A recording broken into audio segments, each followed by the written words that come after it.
Welcome to the UK Travel Planning Podcast. Your host is the founder of the UK Travel Planning website, Tracy Collins. In this podcast, Tracy shares destination guides, travel tips, and itinerary ideas, as well as interviews with a variety of guests who share their knowledge and experience of UK travel to help you plan your perfect UK vacation. Join us as we explore the UK from cosmopolitan cities to quaint villages, from historic castles to beautiful islands, and from the picturesque countryside to seaside towns. Welcome to the UK Travel Planning Podcast. In this episode, I speak to Rob Bruns, who with his family spent a month travelling England and Scotland in June 2022. Rob shares his tips for planning an itinerary that caters for every member of the family. Plus the highlights of the trip, both destinations and experiences, best restaurants, accommodation, and much, much more. This was a really fun episode to record, and I'm sure you will enjoy listening to it as much as I enjoyed chatting to Rob. I started by welcoming Rob to the podcast. So I'm really, really happy to have you on the podcast, Rob. It's so lovely to see you again, because obviously we met you when you were in the UK. We were also travelling around the UK, and we actually managed to meet you at Whitby Abbey and then go and have some tea and cake, didn't we? Which was fantastic. Yeah, I think it was a contest to see who saw who first, right? Absolutely. I don't know who it was. Who was it? Was it you or us? I can't remember now. I don't either. All I know is that both Doug and I were like screaming at each other when we find. So I don't know who screamed first. So obviously you did the itinerary consult with us earlier on in the year. So we'd already met you before that. So I guess that was why. And we met quite a few of the people in the UK when we were there that we did the consults for. And actually, it was such a highlight for us to be able to do that. And so I'm so pleased that you've agreed to come on the podcast and have a chat about your itinerary and your visit to the UK and everything that you learned from that, because it's really valuable for listeners. And we get a lot of feedback from people saying how much they appreciate kind of that feedback from people who've actually just travelled around the UK that aren't me and Doug. Other people do it too, right? Yeah, exactly. That's just not me and Doug that travel around the UK. So, Rob, would you like to introduce yourself and just kind of give us a brief background of like who you went with, where you're from in the States, and a quick overview of your itinerary? That'd be great. Sure. So I went with my lovely wife, Heather, and our then 11-year-old, now 12-year-old son, Beckett. Yeah. We actually started thinking of this trip back in 2019. And then, of course, stuff happened. And so we had a lot of time to plan. And I'm sure we'll talk about the benefits of having 2 more years to plan a trip like this. We are currently living in Columbia, Missouri, here in the States. The original plan was just to go to London for a week, actually. And then as the trip got, I don't want to say canceled, but postponed, it grew and grew and grew. And eventually we had 4 weeks. So our itinerary grew and grew and grew. So we ended up still landing in London, but we headed north quite quickly up into York. And then, as you said, we met on the coast at Whitby. We continued up through Durham, added Scotland to the itinerary as well, which was not our original plan. Stayed in Scotland for, I think, almost a week, and then headed kind of back down through the Peak District and the Cotswolds, and then wrapped back up in London for just about another week. So we had the pleasure and the good fortune to kind of turn some lemons into lemonade, as they say, and got to see quite a bit of the country. And I'm so glad it did, because quite often, and I know it depends on time, a lot of people just kind of go over and spend the time in London. And it's something we say all the time. It's like, if you can get out of London, because London is not typical of the UK. And as you'll have seen when you travel around, you know, you meet so many different people, and the areas are different, and the foods are different, and the accents are different, as you know, from speaking to Doug and I, because we've got completely different accents. So that's good. So obviously you're saying that to 2019 you started to plan. So how do you plan, Rob? Because I know you're very organised. We're very impressed when you sent us through your itinerary. I have my binder still in front of me. Oh, wow. No, I mean, so when it was first just a week in just London, we kind of already had what we wanted to see in London. I had been there, gosh, almost 30 years ago, and we were going to just hit kind of the main sites that probably a lot of people think of, and Harry Potter World, and we were just going to be happy that we got to go someplace and then come home. And then as things got postponed and we realized, we can add another week. We can save some more money up in this year and add another week. Let's add some more. We started with our Pinterest boards. Heather and I just started a Pinterest board of kind of like a wish list of places we would see. And then at some point I said, I bet you there's got to be some groups on Facebook about London and England. And that's kind of when we happened upon your group, actually. Oh, wow. And joined. And then I was just like, oh my gosh, this is like the gold mine here. And just starting, reading about what other people were doing. And then those things got added to the Pinterest board. And in addition to, we're Harry Potter fans, of course. Yeah. So we had to research places there. And it just grew and grew and grew.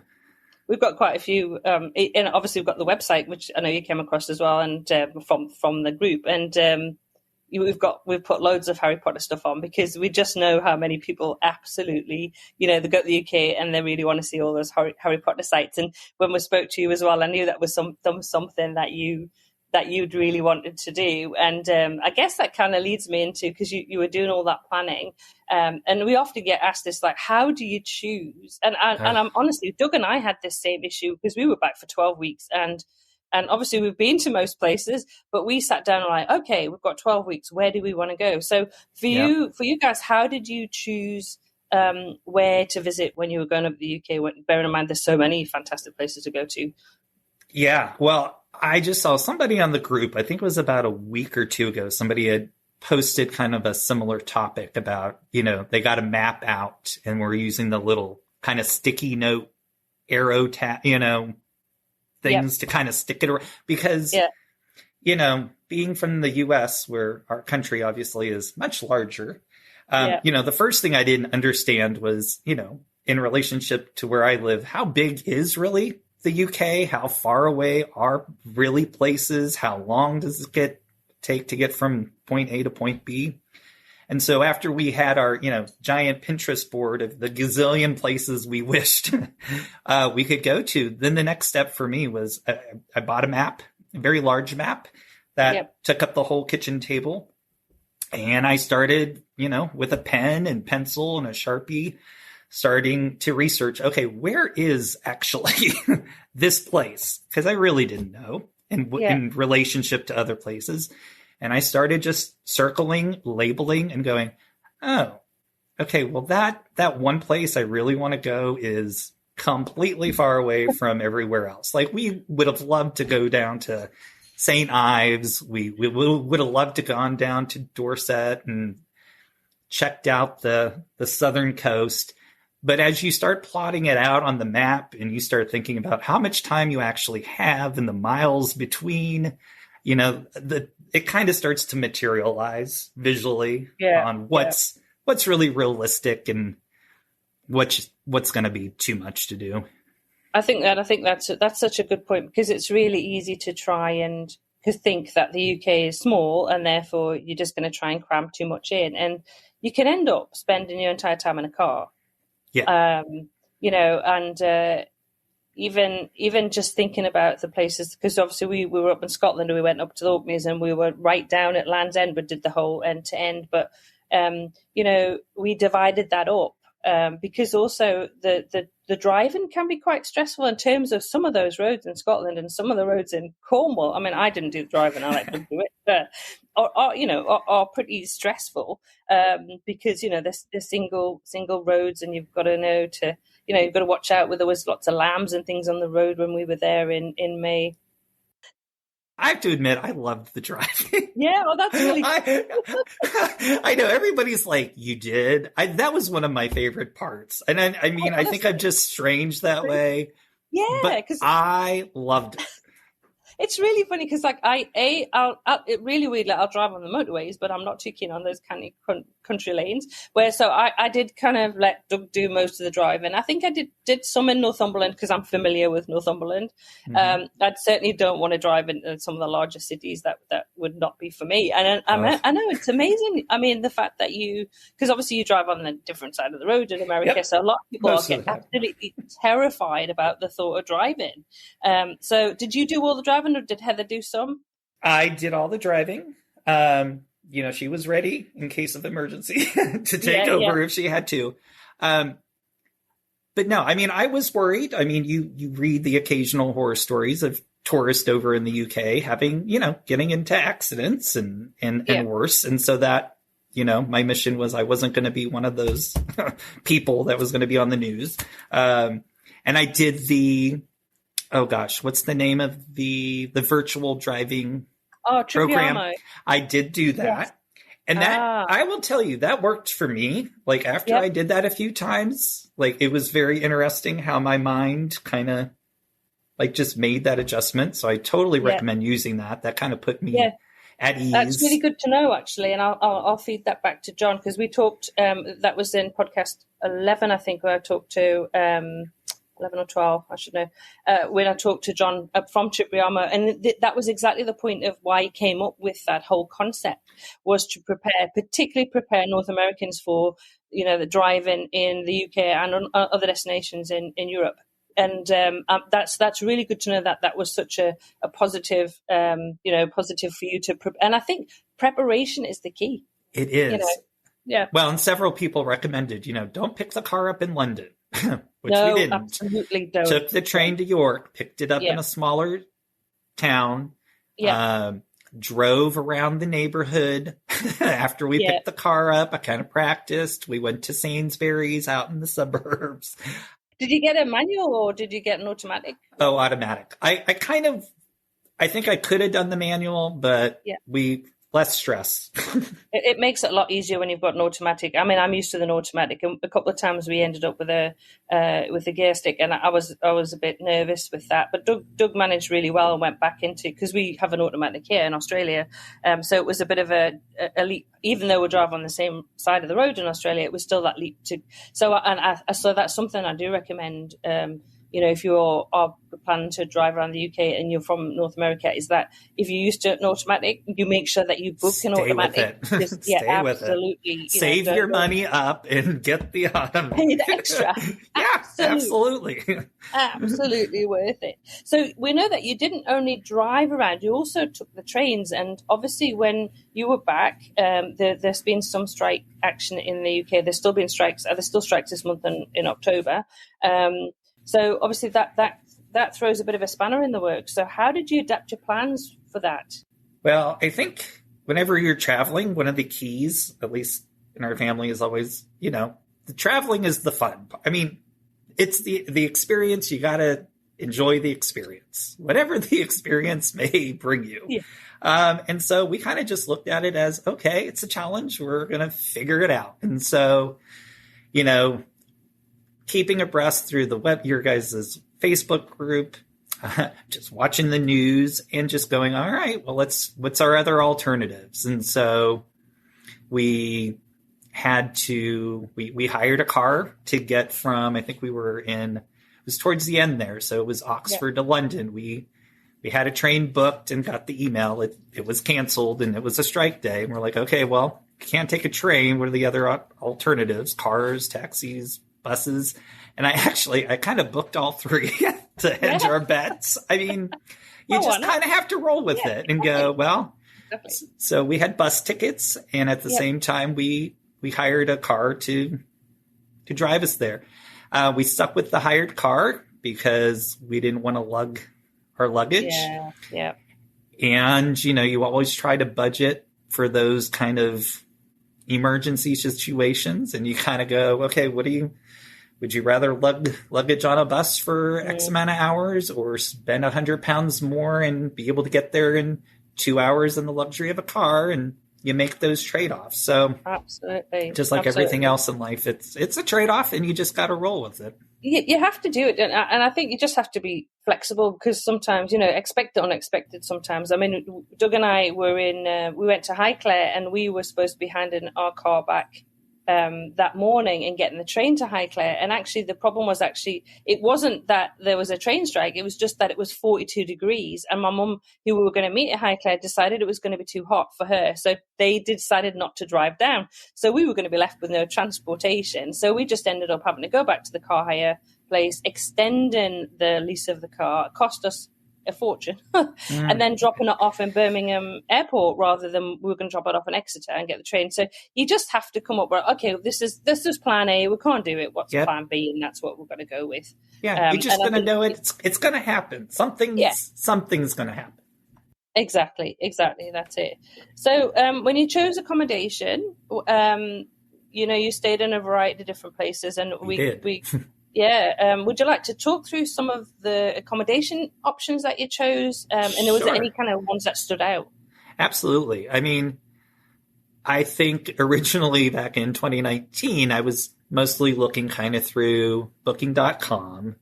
And then we had used Airbnb a few times here in the States. So I was like, oh, well, I just, my ignorance, I'm like, I assume they have that there too. So obviously got on there, and then I don't even know how I found out about Verbo. It was probably all the hours Googling everything that I finally happened across that.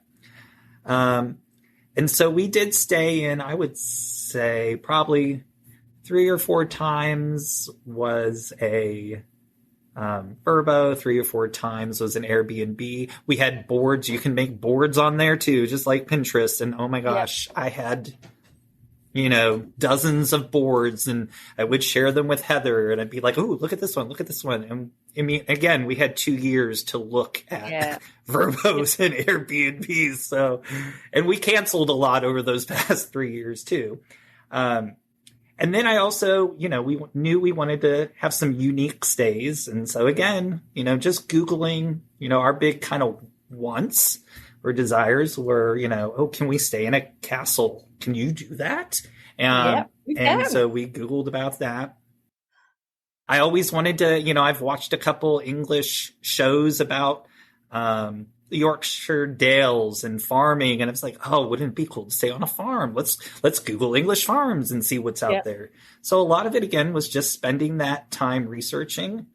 And I love to do that. And Heather can tell you the hours that I would spend. And I love to read. So one of the highlights that we found, we didn't end up staying in a castle, but we stayed in a place called Traquair House, which when we were over there, found out that a lot of Scottish and English people hadn't heard of it themselves. No, I hadn't. Yeah, it's supposedly the oldest inhabited or oldest constant inhabited house in Scotland. It's just close to the border. I forget what the borderland there was called. It was like the Scotland border or something. Yeah, the border area. Yeah. And it was old and it was cool. It was more of a manor house, I would describe. It was one of Beckett's favorite places to stay because they had animals and pigs, and he got to touch his first pig, which was one of his personal highlights. But there was only I think 3 other people staying there at the time. And so we felt like we lived there for the evening, and we walked the grounds by ourselves in the evening, and they had a hedge maze. It was not the most luxurious place. It was old. The room was old, but full of character. Oh my gosh. We felt like we were living in a castle for the day. It was very cool. That's amazing. I mean, we were just talking about our highlights, and sometimes it's staying in those places that are just different.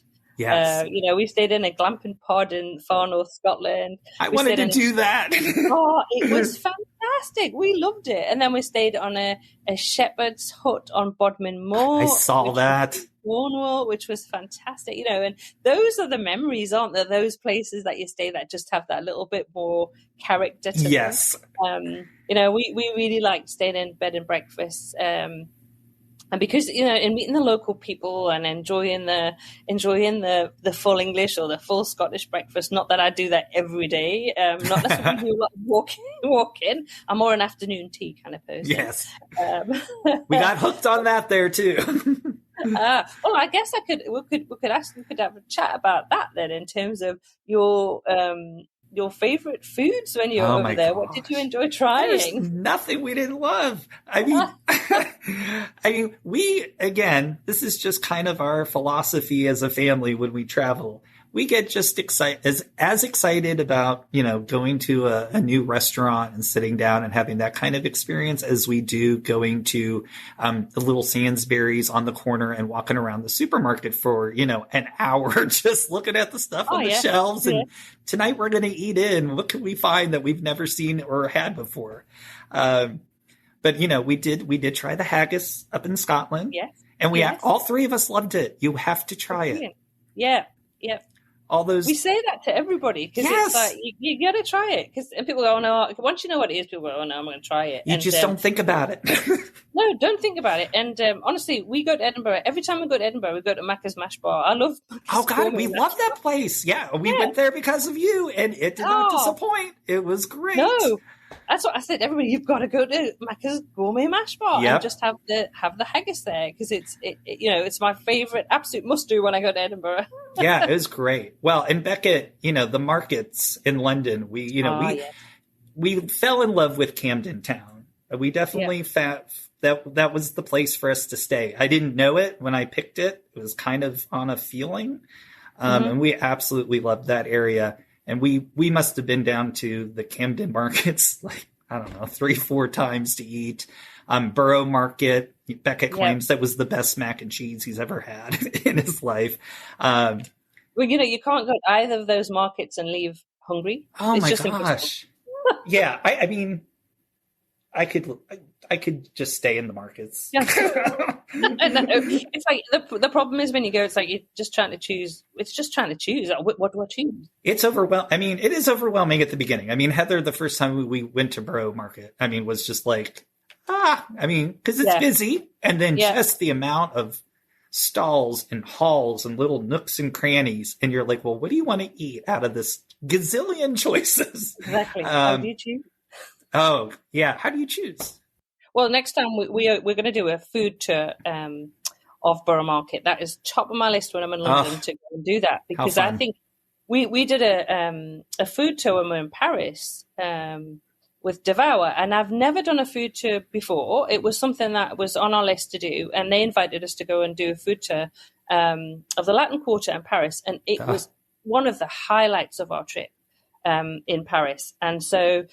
That is something I'm definitely going to try when we're in London. I've actually just published an article about the best food tours and what's available. And the one in Borough Market is absolutely top of my list because exactly what you say, you go around Borough Market and you don't know what to try because there's so much. Yeah. I think having the benefit of somebody taking you around and explaining and also introducing you to the people who are running the stall and the background of the food, I think that would be really interesting as well. That sounds fabulous.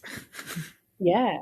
So afternoon teas. We have to talk about afternoon teas. Oh my gosh. Yeah. I mean, I'm trying to think of where we had our first one. Where did it all begin? But after the first one, well, I think it might have been actually with you guys in Whitby, actually. Oh, okay. When we were up at the Abbey and you guys kind of invited us to tea and for chatting. Yeah. I don't think we were quite aware of the whole ritual before then. I mean, I had heard about tea, but I think that was our first one. And after that, we were like, so you can just randomly just have tea whenever you want. And so I think after we left Whitby, we drove through, I'm going to look at my, my binder. Oh, I think it was Helmsley. Yes. And we actually found a parking space when we went to Helmsley. I know you said it was crowded. we were very disappointed. I actually just recorded a podcast episode with Sinead all about the best day trips from York, and that was one of the points, one of those things that I brought up where I said we didn't get a parking space. We did, well, and only because when we went to pick up the rental car, I swear I had requested something a little bit larger, not too large, but when we showed up. And the gentleman took us up to the parking lot. There was like only one car sitting in the parking lot. And it was this little tiny Beamer, BMW. Yeah. That was like an inch off the ground and didn't even look like it was going to fit the three of us plus our suitcases. Oh, wow. So there was a temporary moment of panic when we saw how small it was. But it ended up, and here's another recommendation. You got to try to figure out, if you're renting a car, is it going to fit all your people and your stuff? But go as small as you think you can go, because that car ended up being a great tool because it was small and I could fit into a lot of places that I think if we would have gotten the car that I thought we were getting, there's no way I could have parked in a lot of places I ended up parking. But I think that was the second place we had tea. And I think it was at a tea house that was actually called Beck's. I think it was in Helmsley. And her son is Beckett. So we had to go into Beck's. And then we were just like, we need to try every tea place from now on everywhere we go. And so. And I know you said the one at Chatsworth House was your favorite, wasn't it? Oh my gosh. That place was awesome. Yeah. Chatsworth is amazing, isn't it? Isn't it fabulous? The house, at the time, the Duke, I guess it's the Duke that's living there. Yes, speaking Duchess. They had all this modern art out on display within these old rooms. And so it was like this really cool mixture of modern and old together. And then the gardens, we love gardens. We love nature and being outside. The gardens, you could spend the whole day just in the gardens. And then we had tea on top of it. And that was the best tea we had. The food was obviously amazing. The people, we asked our waitress, we're like, I feel like we're eating too fast. And she's like, you kind of are. You should slow down, enjoy. And as Americans, Americans and both of us being teachers who only get 20 minutes to scarf down lunch every day. We're just kind of used to eating fast. Yeah. Or faster. Yeah. And she was so kind and was like, sit back. You've got this table for 2 hours. This is an experience, a celebration. Yeah. And we're like, oh, okay. And you truly, and plus you got to have room to eat everything. So absolutely. There's always a lot, isn't there? Yes. There's always a lot of food. Oh, but it was fantastic. Just the service and the attitude and the friendliness. And we tried about 3 different teas. Yeah. It's we did go to Chatsworth House, which is owned by the Duke and Duchess of Devonshire. That's it. I think Devonshire teas then. So, when you go back to the UK next time. We're already planning. Well, a really good time to go. I don't know how it works with school holidays for you guys. Is actually that run up to Christmas, because Chatsworth every year they do a different theme and they decorate the house, and it's magical. Talk about getting yourself into the Christmas spirit. We went in 2019 Christmas, and the theme was around the world. So each room was decorated for different destinations, and it was magical. Honestly, you would love it, Rob. Beckett would love it. Heather would love it. And Derbyshire in the winter time, it's lovely. You're giving me goosebumps. I'm like, and we usually have a week and a half to 2 weeks off on either side of Christmas. Yeah. And as Beckett gets older and more into everything teenagers do, the summer is going to get a little bit more difficult in the near future. And I think we both would love to sneak in over a Christmas break, because I can't imagine some of the places we visited during the holidays. Yeah, absolutely. I'm just thinking about York and York Christmas market as well. Would be amazing. So should we do a quick kind of run through of, because obviously it was 4 weeks, so yeah, it was a long time. You did a lot, so I guess it's kind of run us through your itinerary and the highlights of each place as you went. Sure, absolutely. So, like I said, we pretty much started off in York, and, that was on people's recommendations. I mean, being a part of the group and reading what other people had done, in all the comments. I mean, people are so great sharing their experiences and commenting. And I remember the first post I made about our itinerary, just you get such immediate great input. So we started in York on people's recommendation, and then it was awesome. It's one of Heather's favorite spots. She's a social studies teacher, history teacher. Yeah. Oh, she'd love it. Oh, she was nuts about York. I mean, we were all nuts about York, but the history, the medieval architecture, the shambles. I mean, who doesn't love the shambles? Yeah. Exactly. The feeling that you get there, that you are within this old city, is just amazing. Where did we go? Oh, the pub with the Roman ruins in the basement there. Oh my God. And it's so random. I'm not sure everybody always knows about these little things. But again, when you have 2 years to Google and research, you pop up these little things. So, when we went to, because I'd not seen the Roman bath ruins, and I went to visit because it was a recommendation of Sinead in our podcast. I think it's podcast episode 3, when I interviewed Sinead about visiting York. And I actually went to visit, and I was talking to the curator of the museum, and about 4 or 5 people came down the stairs, and I'd just been saying to them that I had a podcast, and the guys just happened to mention to the people coming down the stairs, "Oh, you don't happen to have a podcast as well?" And the girl said, "Oh no, but I heard about this place on a podcast." Oh my gosh. And I was like, was it mine? Was it mine? I was like, that might be my podcast. And she was like, "Oh, I don't know. I'll show you it." So she showed me on her phone, and I went, "Yep, that's my podcast." That's awesome. Honestly, it blew the guy, the curator, was like, "I can't, that's fantastic." So I actually got her to do a little video when I just interviewed her, and she said, we came here because we heard about it on your podcast, and we were really interested to see, places that aren't necessarily. Yes. Kind of those, I hate the term hidden gems, but you know what I mean? I know. Aren't necessarily on those top 10 lists that you see everywhere. That are, and that was the beauty of talking to Sinead in that episode about visiting York, because Sinead knows the city really well. She's lived there for years. So she was able to share that sort of information. I didn't know about it. And I visited York dozens of times. Yeah. Well, you wouldn't know it was there. No.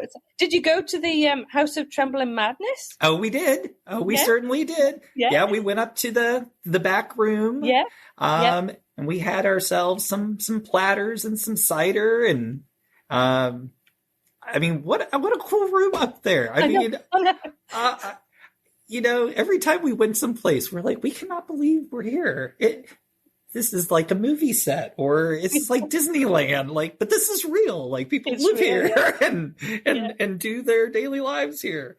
Actually, I just read in my binder. Yes, House of Trembling Madness. It's on the itinerary list here. The Jorvik Viking Center was really cool. What a cool way to teach people history. Exactly. Well, I was a history teacher before I started doing this, and I love that sort of thing. I mean, that's the way to teach, isn't it? That's the way I used to teach history. I used to do a lot of art, a lot of drama, a lot of, I remember teaching the kids about the Romans, and we set up a Roman banquet. We even had a vomitarium set up at the back of the classroom, because that's the way to teach it, isn't it? Exactly. Heather would be totally with you on that. Absolutely. And let's see. Then we headed, thanks to your itinerary review, after York, we were going to just head to Whitby, but you gave us some great ideas of kind of a road trip on our way there.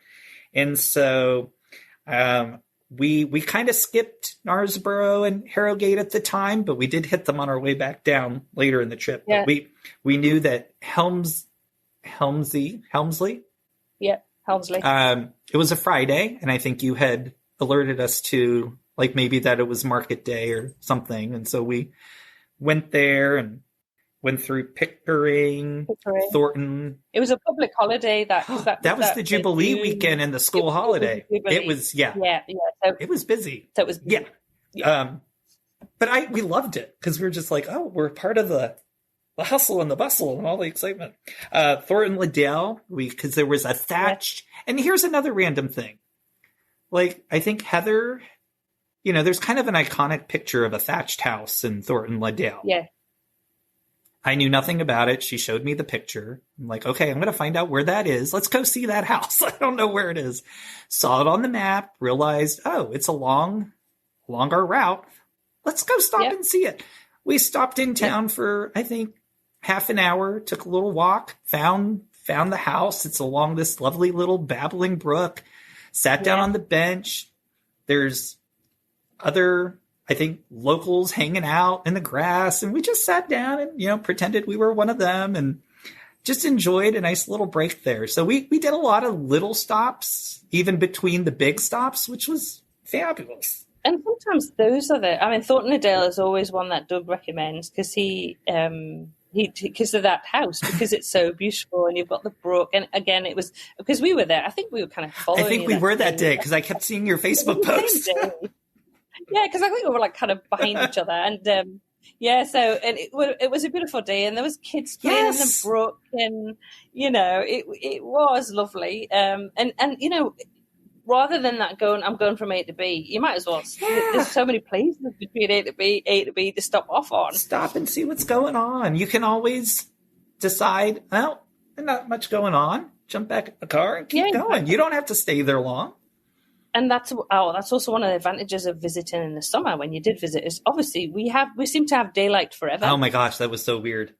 I mean, especially when we got up into Scotland. Oh my gosh, that was messing with our minds there at the beginning. You're like, it's 10 o'clock and it's still light. What's going on? But what an advantage. Yeah. Oh, absolutely. And then perfect time. Yeah. Perfect time. And then the sun starts coming up and the birds are starting to sing at 4 a.m. And you can't help but get up and want to go only because, you're already excited about being there. And then the birds are up. And you've got a whole day ahead of you when it's you've got all this daylight. And you think, wow, how much I'm going to be able to do so much. Yes, and that was great. So you went on to Whitby, obviously where we met, and you had a look around Whitby. And we stopped at Goathland too. Speaking about Harry Potter. We had a stop at Goathland and we got there literally 5 minutes before the train pulled in. So wonderful. We had a lot of little lucky things like that. But headed on. You have to do that train trip next time. Well, the one in Yorkshire. Yeah, North Yorkshire. Yes, I've seen that one. Goathland, yeah. Goes to Whitby. So we were, I think we were in Pickering when it left. We also went to Goathland as well. And then, so you can book that and do that steam train day. I know I was talking to Sinead about it for the other podcast about day trips. And that was her number one, actually, was doing that North Yorkshire Mearns Railway. Doug's been on it before and he's like, yes, we definitely have to do that next time. We were kind of torn between originally thinking about how much train travel we wanted to do versus how much driving we wanted to do.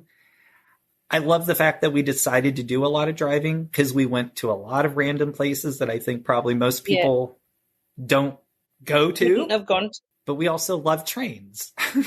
That one, and that train trip, it's a round trip. So you park your car and jump on the steam train, and then go back. So it's even perfect. So perfect. Damn. It's going on the Pinterest board. I thought it might be. Whitby was great. What a cool little fishing village. Again, it was crowded. It was very busy.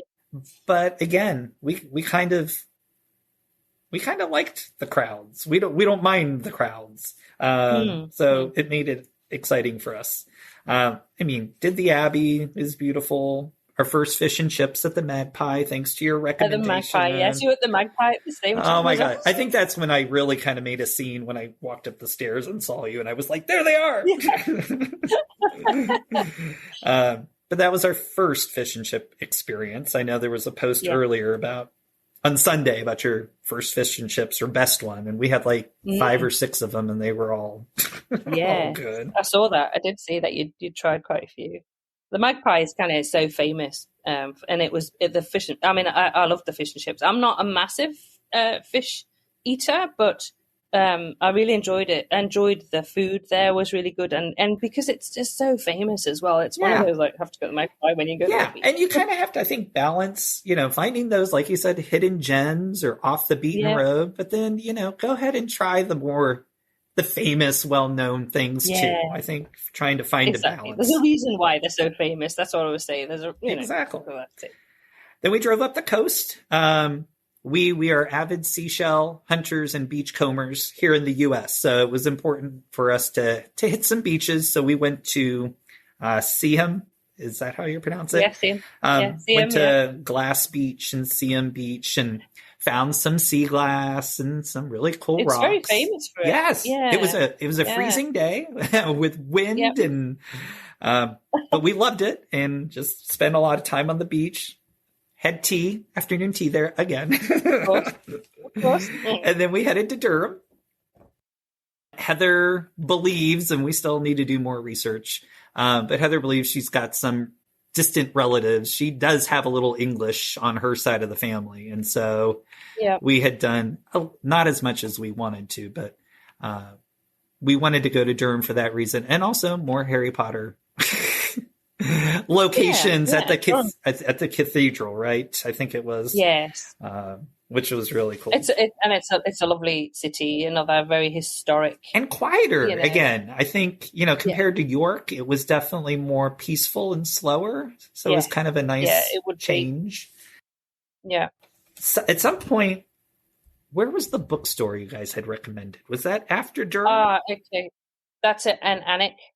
Yeah, Barter Books in Alnwick. So when we left Durham, we headed there. I mean, there were so many things you guys recommended that we totally incorporated.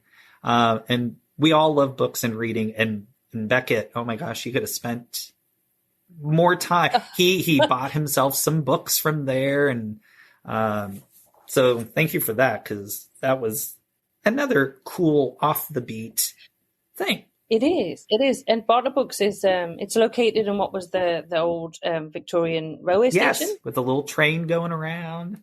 Yeah, it's got a lot of character. The murals, I think it's like the largest or the second largest secondhand bookstore in Europe.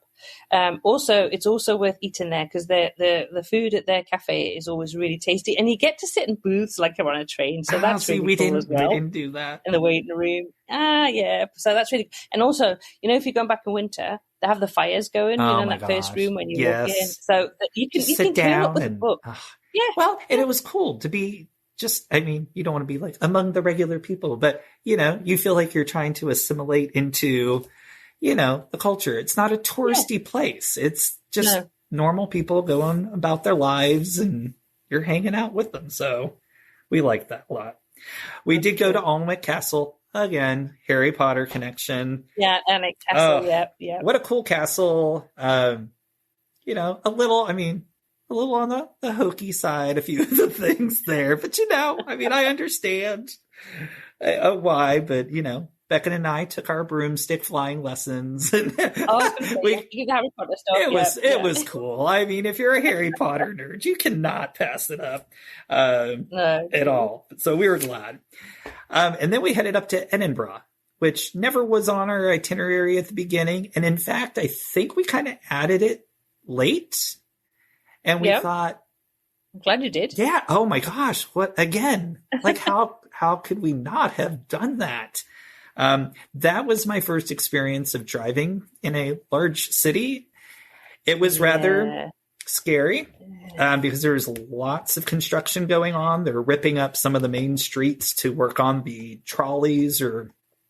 Yeah, the trams. Yes, they're doing the tram line. Yeah, so there's a lot of work going on at the minute around that. So I know Doug found that quite challenging as well. Yeah. When we picked up the hire car. That was stressful because the nav would say go to the right, but there was a big fence.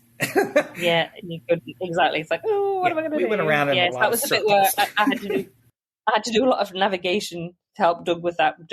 And also that was the first destination we went to on a trip. So it was the first time I picked up a car. See, that would have stressed me out. And it was manual. Oh my gosh. That would have, I would have, I'm a pretty calm person, but I think that would have pushed me because it took both Heather and I to kind of survive that. So, but we did. But how many days did you spend in Edinburgh itself? Because I think we spent, let's see, 1, 2, we spent 3 days. We decided to spend 3 days. Wow. And that's when the weather kind of turned a little bit. It was a little bit colder. It was rainy. The first day it was pouring, and we had booked a Harry Potter walking tour. in Edinburgh, which was fantastic. I'm not 100% everything on the tour was true, but oh yeah, but we had a blast. It was pouring down rain. We were soaking wet. It was cold, but we were like happy as clams, as they said. We were just like, this is wonderful. I mean, that's kind of what we expected in Scotland. We were ready, like bring on the rain and the wet. Like we're totally okay with this. So that was, and the fact it's so changeable as well. I think it's really, because we were in Edinburgh in May, and the first day we got there, we got sunburned. Oh my gosh! And the second day we were covered head to foot because it was torrential rain. So yeah, I mean, it's kind of like they have the saying here in Missouri. You know, you just wait 10 minutes and the weather will change, right? Yeah, change. Yeah, exactly. Of course, we ate at the Maker's Mash Bar and had our haggis, and then another random thing. And again, just a product of Googling and having a kid. I think that's another kind of important thing I really haven't mentioned, is trying to find that balance of what the adults are going to enjoy and want to do, and realizing that you're also carting your child or children around and trying to find that balance, because we knew, 4 weeks is a long time. Heather and I were surely up for that, but we didn't know we travel quite a bit. And Beckett has traveled ever since he was an infant. But 4 weeks, that was a new challenge and unknown. And so we were very thoughtful about, okay, well, we're going to drag him to another castle, which he may or may not find as cool as we do. So what else is there available to balance and show him that, we're also thinking of you and what you might enjoy. So in Edinburgh, I had discovered the Camera Oscura, which is like a really cool visual optical museum of sorts. And both had, and it's quite old. Yes. Like, and they've got some really cool stuff there that all three have actually, we loved it and enjoyed it. Yeah. There's a little chocolate factory store there. I wouldn't even call it a chocolate. Well, I mean, it is, but it's very small, and you could go and it was like an hour and a half, and we got a little education on chocolates, and we made our own chocolates. And so while it wasn't, uniquely British, it was something that we knew, well, he would obviously enjoy. Yeah. And all three of us, enjoyed chocolate as well. So I think that's really important if you're having kids with you to. Absolutely. It's, as you say, it's that balance, isn't it? Of what I want to do, but also got to think about keeping them interested, engaged, and not bored, because it's, especially the UK where there's a lot of the history side of stuff. It's like, how do I keep that so that I don't kind of overdose them on too and then much they history. kind of shut off and they're like, okay, exactly. I'm done. Exactly. The next thing, the next place we went was actually kind of the seed of this trip. Gosh, probably, I don't know, 7-8 years ago, because Heather has always been fascinated with the UK. So I think 7, 8, God, it was maybe 9 years ago. I bought her one of those ceremonial titles and, like square meter of land at a castle in Scotland. Yeah. Kind of as I mean, not as a joke, but, as a, here's your little piece of Scotland. Piece of Scotland. I bought one for myself. Actually, gosh, I don't know if Beckett was even born yet, so it might have been longer ago. And I told her, I said, someday I'm going to take you there. Because it's Dunan's Castle up in Dunan, Scotland. And this couple from London many moons ago had purchased this castle, which had gone through a couple series of being built, rebuilt, ruined, fires. Okay, try. And they bought it, and they're been working on restoring it now for years. And one of the ways they raise money is to sell these ceremonial titles. Great idea. And part of it, they say is, if you ever make it here in person, we'll give you a free tour. And I'm like, okay, someday we're going to do it. Well, we finally did it. And so from Edinburgh, we drove to Dunans. We had tea again. We had tea again, got our tour, stood on our ceremonial plot and got pictures, and kind of spent the morning, early afternoon there. Again, it was kind of rainy and chilly, but we had tea under this tent awning, just the three of us by ourselves in this idyllic setting. And again, it was one of those like, I can't believe we're just sitting here in the middle of the wilderness in Scotland eating tea. That was great. You'll have to share one of those photos, Rob, and I'll put that in with the show notes. Oh, absolutely. Yeah, that would be wonderful. We'll put in, obviously, the show notes to all the destinations. We'll include all the destinations that you've talked about. So any photos that we can put in will be great. So that would be a lovely one to have. We took a few hundred. Yes. Yes, I know. I'm still sorting out. Oh, my gosh. It's like, try to make a photo book of 4 weeks. I can't imagine doing it for 12. No, I know. It's quite a lot. And then we headed up to Fort William. Yep. Or Fort Williams. Is there an S? Fort William? Yeah, okay. No S. Fort William. To take the Jacobite train. Jacobite train, yeah. Yes, which had been on our wish list from years ago. So again, Harry Potter, I think was our bedtime story for Beckett and I for I don't know how many years. Like that's just what we read every night before he fell asleep. So we read all the books straight through. Yeah. Watched all the movies after we read each book because you can't see the movie until you read the book. And so when I realized, oh my gosh, you can literally take a train over the viaduct that's actually in the movie. There's no question. We're doing it. So we did it, and it's a brilliant. We loved it. And and here's another scary thing about planning these trips and deciding to do things. You get on the internet and you start reading people's reviews and experiences, and this happened several times with all sorts of random things like, oh, this place is great on Vrbo. Well, for us, it was not. And you go back and forth and you see these opposing, and you start doubting yourself, and you got to realize that everybody's different. Yep. Day to day things happen.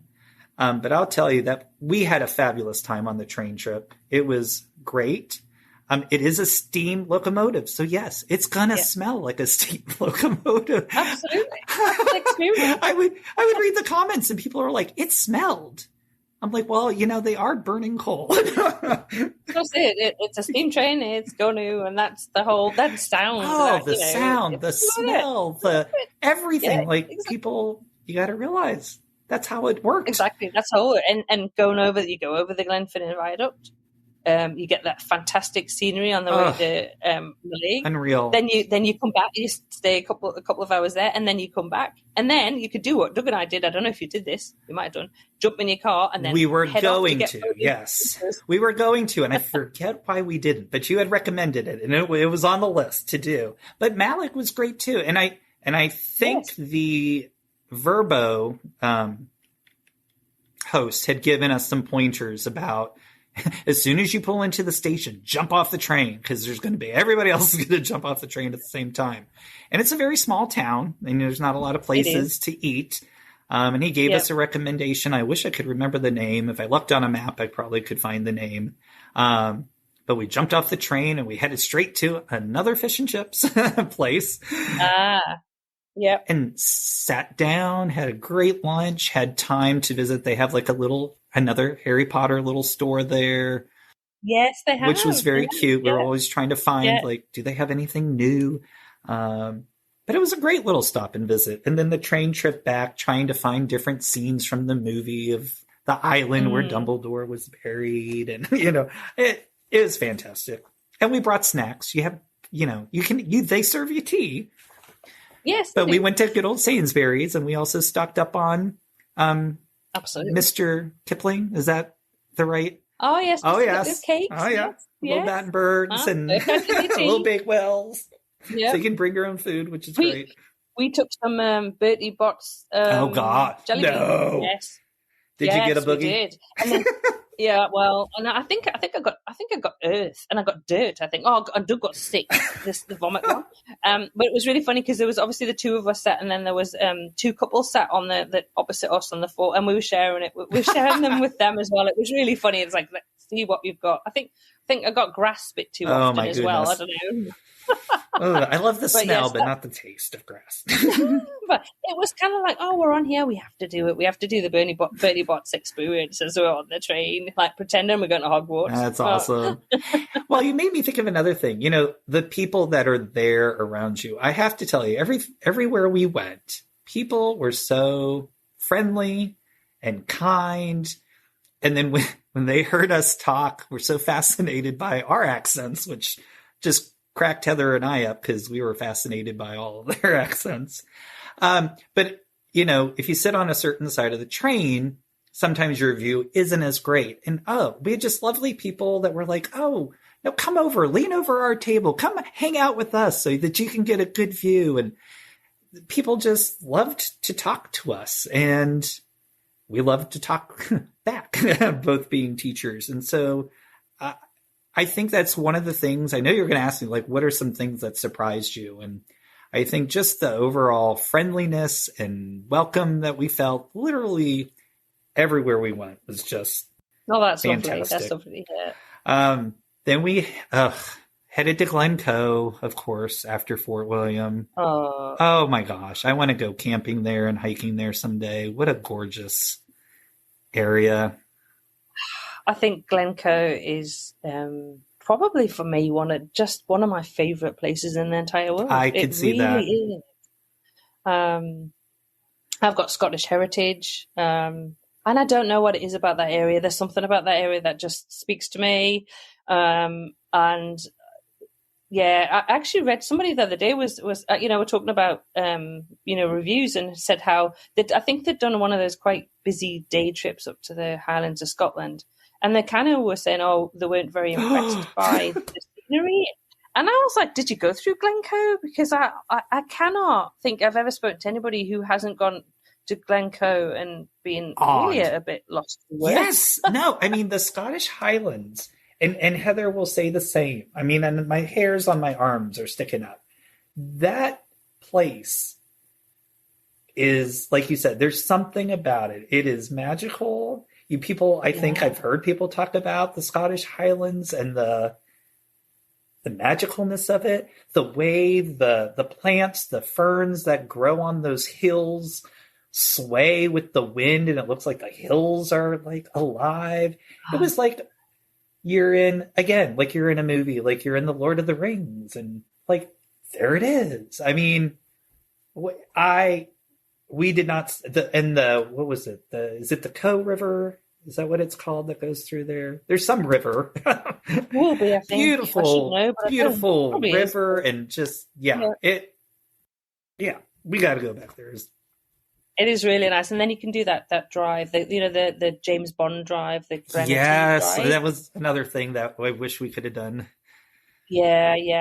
We'd started doing that a couple of years ago, but we're there in January, so obviously there was a lot of snow, and I was like, a bit scary. So this time we actually did the entire route with Doug. He drove that, which is brilliant. So I've got some video of that. I must actually share that. I'm busy going through all our videos because we did quite a lot when we're back. And I wish I'd next time I want to do that in winter, as long as it's not too snowy and icy. I would love to see it. Because that Glencoe in winter again is mind-blowingly beautiful. It's like the calendar pictures you see, and you're like, that can't be real. Yeah. And it is. Yeah. It is. It is. We headed back down. That's when we headed back down to the border and stayed at Choquar House. Hopefully I'm saying that close to what it's supposed to be. So. Had our Scottish breakfast there, which was lovely. And then, let's see. Oh, yes. So again, thanks to the itinerary review and your recommendations, we headed down to Baslow. Yes. And the Peak District. I think I'm trying to remember where we originally were going to stay. But then you kind of asked us what our goals were. And this is where we were like, okay, I think we need to stop and rest for a while. Yes. And so we wanted to stop someplace for 4 or 5 days and just be. And you had recommended Baslow. I looked into Baslow. We switched, and Beckett, when I kind of asked him, like, what were your favorite memories of the trip? The first thing out of his mouth, like that little town where they had the really good Italian restaurant. And I was like, Baslo? And he's like, yeah, I loved Baslo. And I'm like, okay, why would an 11-year-old love Baslo? Well, yes, there's a great little Italian restaurant there that we ate 2 nights in a row at because they have great pizza and pasta. But he's like, it was just nice and quiet and small. And we could, again, walk to, besides Sainsbury's and Tesco, we became quite constant visitors to the co-op markets that you would find. Mm-hmm. And we'd walk to the market and you'd go and we'd buy our food and we ate in a lot other than the Italian restaurant. It's also when we went to Chatsworth House and Bakewell and all the surrounding places. But again, we loved the feeling of just like pretending that we lived there for a while. But Baslo was a fabulous suggestion. So thankful that you guys mentioned that to us. Doug's from the area, so that's where he kind of grew up, a little bit further south. But obviously, the Derbyshire Dales and the Peak District were somewhere that we just would go to all the time because it literally is on the doorstep. And I actually took Doug for his 40th birthday. There's a Michelin-starred restaurant. I assume it's still Michelin-starred in that area. I won't name it, but I took him there for his first Michelin star experience because there's lots of really good restaurants in that area. Yeah. So it's good to know. I must get the name of that Italian restaurant from you, Rob, as well. Oh, yes. I'll look on the map and find that. I forgot we also, when we were looking for unique stays, and it must have been before Baslo, but it's not, I can't find it in my itinerary, because we wanted to, I wanted to stay on a farm. Because there's, got a show on, I don't know, it's Channel 4 or ITV about, I think it was just literally called the Yorkshire Dales. And it was just about the people that live. And I think it was a series that ran for a couple of years. And I started watching it a couple years ago during COVID when we couldn't go. And I was trying to find everything English and British to watch. So was it something like All Creatures Great and Small? No, but I think, now that you say that, it was on one of the Channel 4s. It was in their video library online. But I just kind of randomly started watching you liked it. Oh, and it was like, it's gorgeous. We need to stay on a farm. And I can't remember where it is off the top of my mind. That was another one of Beckett's favorite places because our host had a great breakfast for us. It was the farm fresh eggs, like the bacon she bought from another friend on another farm. I mean, everything was, my gosh, delicious. Yeah. And they had donkeys and chicken. They had animals, which, again, for kids, well, and we enjoyed it too. The animals running around and the chickens running around. Oh, that's such a lovely experience. I'll definitely get the name of that. Yeah. And they have 2 lovely little guest houses that they rent out, and they were fabulous hosts. So we'll definitely get you that too. Yeah. And I know I keep thinking of things.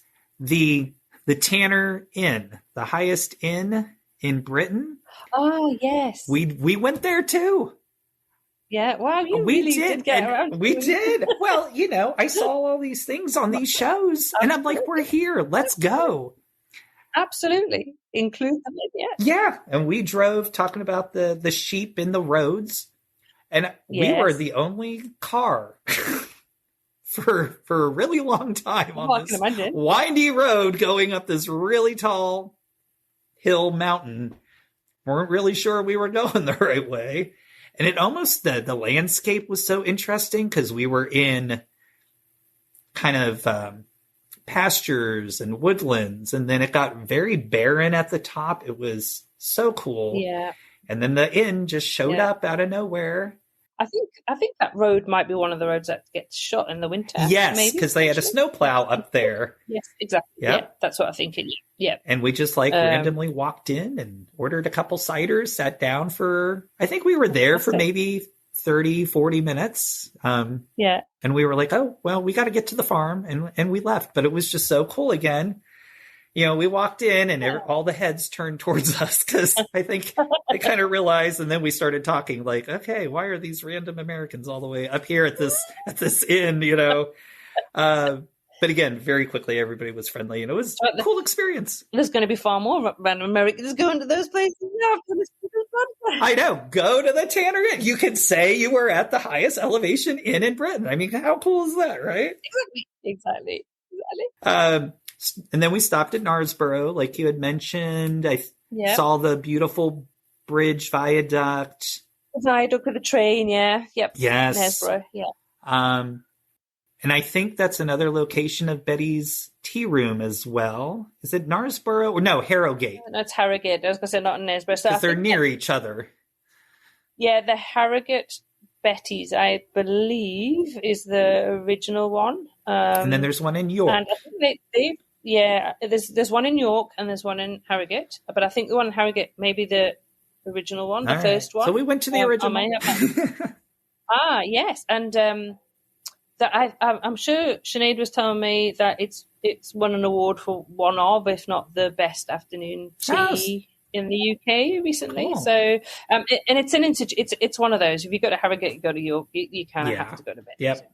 Again, so we did. We checked that off the list and had a ball doing it. And then we were heading down to the Cotswolds, which was always one of Heather's main goals, was to go to the Cotswolds. Yeah. I mean, I don't think I ever knew what it was before she told me about them.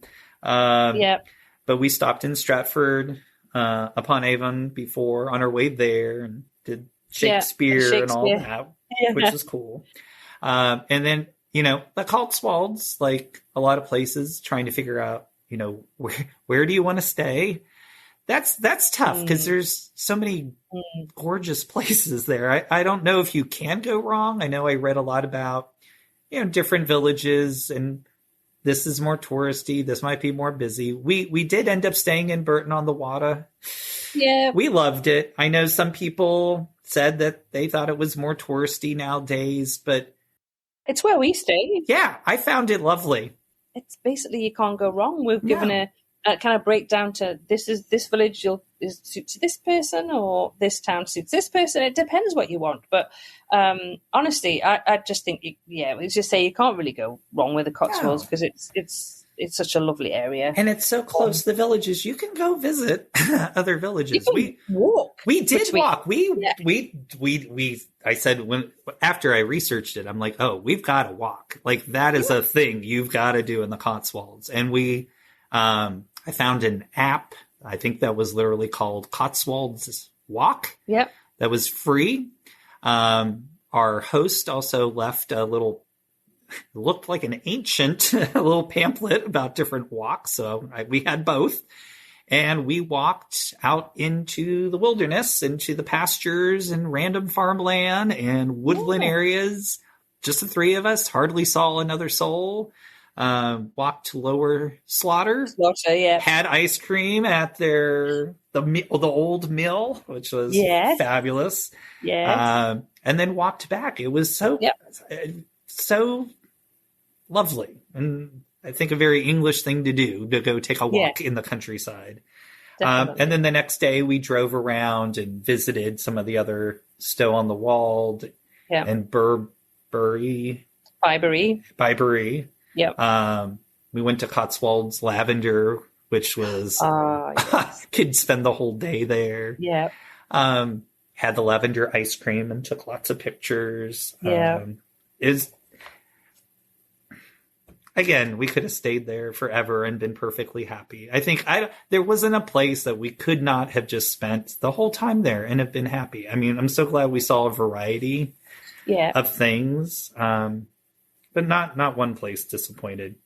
Oh, Snow's Hill, because I think wasn't that in Bridget Jones or some movie? Yes, yeah. And so, we were trying to find those little movie references. And the gardens as well, Hidcote Gardens. I don't know if you go in Kifskit. Oh my goodness! Every yard is just beautiful. Yeah, yeah. And where was so many thatched cottages and beautiful gardens, and it really is. It's one of those where you kind of you drive around or you walk around going, wow, it can't get any prettier. Oh, it just got prettier. Oh my goodness! Every little village. Yeah. And I totally forgot. We have a teacher friend of ours who's married to a gal who's British, and her parents live in I want to try to remember this right. Stanford? Is that the county? Yes, it is. Yes. And they invited us to visit. So we actually took a random day here and we went to go visit them in Stanford. And again, I don't offend anybody from Stanford, but I don't think that's like a tourist hotspot or anything. But it was, took the opportunity to go see a different part of the country. Yeah. And again, I think that's where we had our best fish and chips, which was completely random. But every little town you drive through, exactly what you said, like, the next one can't just be as cute and charming. Well, yeah, it is. It is. And they all had the bunting up for the Jubilee. Yeah. And so we, and the crocheting on the top of the mailboxes. I mean, So we were there during another, pretty exciting time. So that definitely added to the ambiance of everything. Definitely. And then we finally were ready to turn the car in after, almost 3 weeks of driving, and dropped it off in Oxford because we wanted to do a little bit more Harry Potter sightseeing and not just to see Oxford. And then that's when the strikes started and we started bobbing and weaving, and then spent that last week in London. And then, that's a whole nother story, trying to figure out what do you want to see in London? Because absolutely, it's endless. We get asked that all the time. It's London, and it's we spent entire itinerary just talking about London, just on London. Absolutely. Yeah. And so that one, kind of like the whole trip, that was almost like a mini trip. Yeah. I almost kind of looked at that as a separate part, and we made our list of where we wanted to go. And then you look at your days and you go, we can't do it all. No. And I got a map. I got a bigger map of London, just like I had done for the whole country. And I started drawing where everything was. And I think I kind of got that idea from you, or on the website, or somebody had talked about, you got to cluster things. Yes, absolutely. Together. Yeah. Do things close together, and so that you're not spending your whole time jumping on and off tube trains or buses, or because a lot of places you can see in the same area, but take a day to do it. You have to plan it. Yeah, exactly. Yeah, don't just go around, because you can see far more of London if you do it that way, if you plan it that way out. And I think, London, you do need to know, this is what I'm going to do. That's what I would. You have to be definitely more, I think so, targeted and planned if you're going to go to London. Absolutely. But we did Harry Potter World one day. We did go to Windsor and Wimbledon. Becca plays tennis, and we're all tennis fans. On your recommendation, we did add Greenwich, which I'm so glad. And Heather, teaching social studies, of course, was excited to have the picture on the Prime Meridian. And and then we did as many of the typical London things as we could, knowing that, we were going to miss out on some, but we'll be back someday. So. I was going to say, do it next time. That's right. So that was a lot. You did a lot. I mean, you did a lot. You were there for 4 weeks, and you did. But you had a lovely itinerary. I don't think anything was rushed. You planned it really well. You gave yourself that downtime in Derbyshire where you could have a few days breather. So it was really, really well planned, Rob, how you put it together. So I'm going to ask about packing. Oh my gosh. Because that's a big thing, if you're going away for a month, it's like, how did you? So, was there anything that you took that you wish you hadn't taken, and is there anything that you didn't take that you wish you had? So, packing. I don't know about everybody else out there, but I think packing's an issue in a lot of families. Mm-hmm. I feel like I could throw in, 3 changes of clothing, a toothbrush, and toothpaste, and be totally happy. Heather, on the other hand, and not to be generalization or stereotypical, when I kind of showed her this is the suitcases that we each get, I think the first, again, we were planning back in 2019, so she had a lot of time to think about all of this. But the first time where you go, okay, well, when we started out with a week and you say, here's your suitcase for a week, it's okay. And then by the time you get to now we're going for a month, and you get to use the same suitcase. Then there was some stress and some conversations. No, and some words. No, but I think if you're going for the longer time, and I've seen other people on the website have these conversations again about being strategic. So we were very strategic with spacing out accommodations where we knew we had laundry facilities, which I know a lot of Americans and maybe other people too that have traveled to England, things you learn are the washing machines are smaller. Dryers are not common at all. And if there is a dryer, they don't work very well. They're different systems. So coming prepared with, retractable laundry lines, and so that we hung up laundry to dry several places, and it worked out fine, but you have to kind of know that stuff ahead of time. So that you're planned. And so we spaced out the washing machines, and what we learned was we packed way too many clothes. I mean, we really did.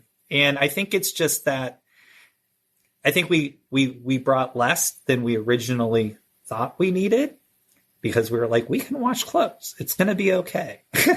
But I think there's still that kind of nervousness and panic of, gosh, you're going to be, thousands and thousands of miles away from home, even though you go, they have stores. You can buy stuff there.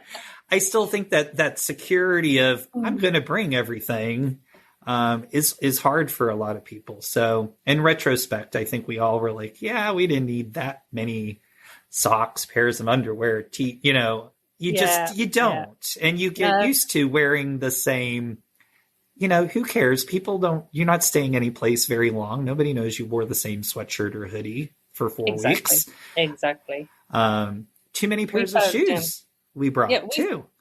Oh yeah. We found that we took too much. I mean, we had to cater for quite the seasons because obviously we had the change and we were in Scotland and that. But we still, and I was pretty strict, but I still was like, I've got too much. Yeah, I mean, I think that's a challenge, and you're seasoned travelers, right? So they still brought stuff that I didn't wear, and I have to say, our hands up, I did buy too many clothes when I was over there. But anyway, I mean, everywhere, Beckett was fortunate to get some spending money from grandparents and stuff like that, and we're thankful. Beckett's big items that he wanted to buy were the occasional snacks, books, and hoodies. The only problem with books and hoodies, they are bulky and heavy. And we actually bought an additional suitcase when we were in London because we were like, let's just do it. We'll pay the extra $100, which in reality is after a trip like that is nothing. But yeah, we brought too many clothes, and that is something I would definitely recommend thinking about and planning your laundry around that. Stuff that we didn't bring, I don't think we missed anything. And I know we looked at, your recommended packing list on the website. We're always reading other people's experiences on the Facebook group of, what people wish they would have brought.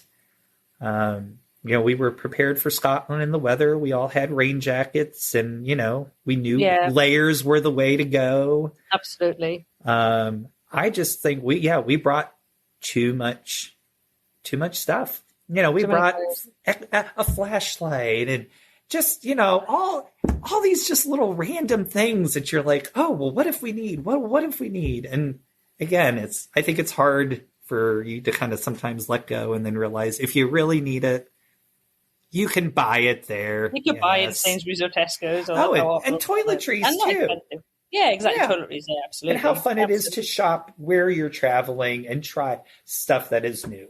Like we found the best shower gel we've ever used in the entire world, and I think it was Sainsbury's. It was some mint. Oh yes. Shower gel that we all loved, and we bought extra and actually brought some home to use for the month afterwards. So you can buy stuff there and save yourself the trouble.